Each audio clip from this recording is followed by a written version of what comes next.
I started raising my voice. I started screaming like, where's my daughter? And she goes, yeah, try to scream a little bit louder. A desperate mother turns to the NBC2 investigators after her daughter was kidnapped in Russia. Live, the news you count on. NBC2 News at 6. A Southwest Florida mother is fighting to get her daughter back, claiming she was kidnapped in Russia. She's reached out to senators, the State Department, even President Trump, but no one has been able to help. NBC2 investigator David Hodges joins us live to share her story and what options she has left. Yeah, Peter and Kelly, I want everyone to remember this is a human story. Just take a look at this beautiful face. This is 7-year-old Bella Phillips, born in America and taken from her mother Lydia in Russia. Lydia was visiting her family in Moscow when her life changed forever. This is a kid's dream, and unfortunately a mother's last memory, because for young Bella Phillips, it was one of her last days in America. Go Bella, pick it up. They just never liked the fact that I live, in the States. Bella's mom, Lydia Phillips, moved from Moscow to the U.S. when she was 21. She renounced her Russian citizenship and had her daughter in America. She was pretty smart and well-behaved at the same time. Then in April 2016, Lydia flew Bella to Moscow to spend time with her grandparents and cousins. Would be beneficial, to her, plus, different cultures, so it's always nice. Lydia flew to Russia in June to pick her up. The morning of the flight, when I woke up, I go to Bella's room, there is no Bella. I'm like, where's Bella? Then my mother said, Bella is not going back to America.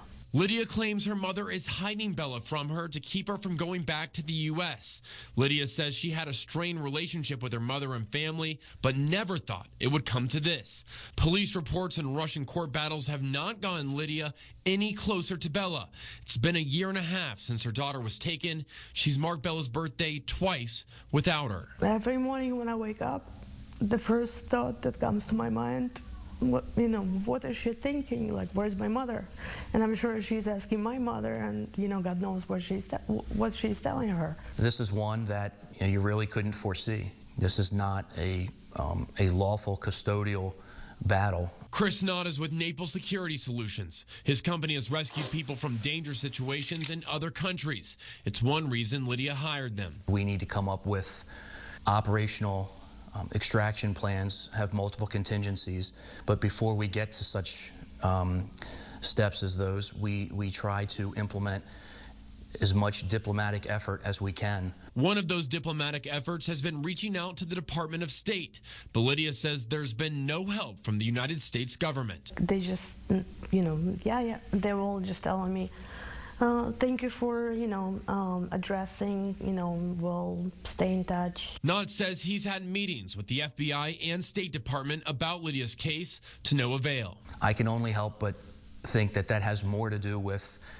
the current political climate and less to do with what is right, and that is to reunite a mother and a child. I also reached out to the State Department, receiving an email response that says one of the department's highest priorities is the welfare of U.S. citizens overseas. But out of respect for the family's privacy, we declined to provide additional details on the case.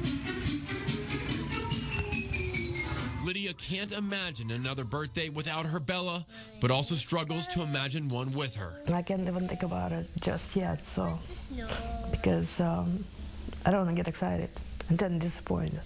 We are prepared to do anything and everything in our power to bring about a positive resolution. Failure is not an option. This international legal battle to get Bella back is an expensive one, and if you'd like to help Lydia in her efforts, you can go to NBC-2.com and click on news links to learn how. For the NBC2 investigators, I'm David Hodges.